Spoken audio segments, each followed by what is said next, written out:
What's going on, guys? I'm Zack, and today we're going to talk about the two camera lenses that I've purchased and why I really like them and why I don't really like them. So, let's go. So, starting off with the first ever lens I ever purchased, this is the Nikon Nikkor 70 to 300 millimeter lens. So, this lens I bought from Hunt's Photography down in Manchester, I believe on South Willow Street. Can't really remember honestly at this point. Haven't been there in a while. Great shop though, and I highly recommend this lens for a couple of reasons.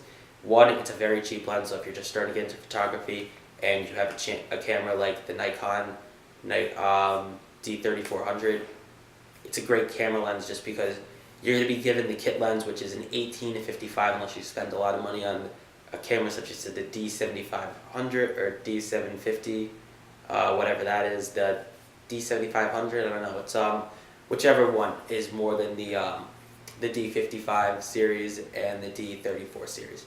So the 18 to 55 I really liked, and then I noticed when I was trying to shoot sport photography, I'm like, I can't get close enough. It's cropping, and then it's not coming out great.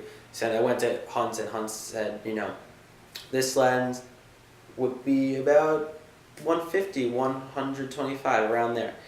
Very cheap lens for a lens. Camera equipment's unfortunately very expensive, and this lens does a lot of it, as can get really close up when I'm far away. Say I'm in the stands, I'm shooting my cousin as I shot him right here for lacrosse, and with this picture that you're seeing right now, this is being shot from about 65, 70 yards away, and it came out very good. Looks like I'm right there, and that's all because of this lens right here. Now this was being shot at about 200, 300, and I really like that it's really quick and easy, and then you have your own autofocus ring on it too. Now my only gripe with it is that it definitely could be better, and I really wish I could lower the aperture. So if it's like a night game and the lights aren't coming on, the lowest the aperture can go, and this is at 70 unfortunately, is 4.5. Now if I have it all the way out to 300 like I do right here now, the aperture can be 6.3 at the lowest, which isn't exactly ideal for shooting when it gets a little darker and you need to brighten it, and then you don't want to do the ISO because you don't want to make it grainy. So anyway, that's my only problem with this lens. I think it's a great lens, and I highly recommend it. Alright, so on to the final lens that I bought. I've only bought two lenses right now, hoping to increase that more. So this is the Rokinon 13mm wide-angle lens, and this is probably my favorite purchase I've ever made.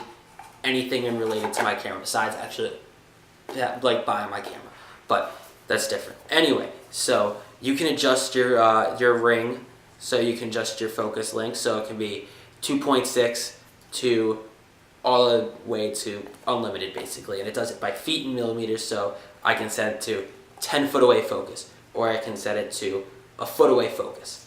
So anyway, it's a manual lens, which I really enjoy because I can play with the aperture, and it does it on the lens, so I can go from 22 aperture if I want to shoot something, or 2.8. I really love this lens just because it is very, very good for photography such as sport photography if it's up close. So I use it primarily for skiing, which you'll see in the pictures right now. And I also use it for astrophotography, which was my main reason for buying it. I bought this when I was going to Colorado, and I said, you know what, I need a new lens. My buddy had recommended this lens. He uses it, and he said, it's like $300. That's what I paid. Bought it on Amazon for $300. And I 100% would recommend this lens. As you can see with some of the astrophotography pics right now, they came out really good. It just gets such a wide angle, and it makes it just so much brighter for the stars. You can just see everything. It comes out so well. It makes it so much easier to shoot. Before I was shooting with it, the current lens I'm using right now, the 18 to 55, and this was the best purchase I made. So with that, hope you enjoyed my little review vlog, and yeah. Have a good one, guys.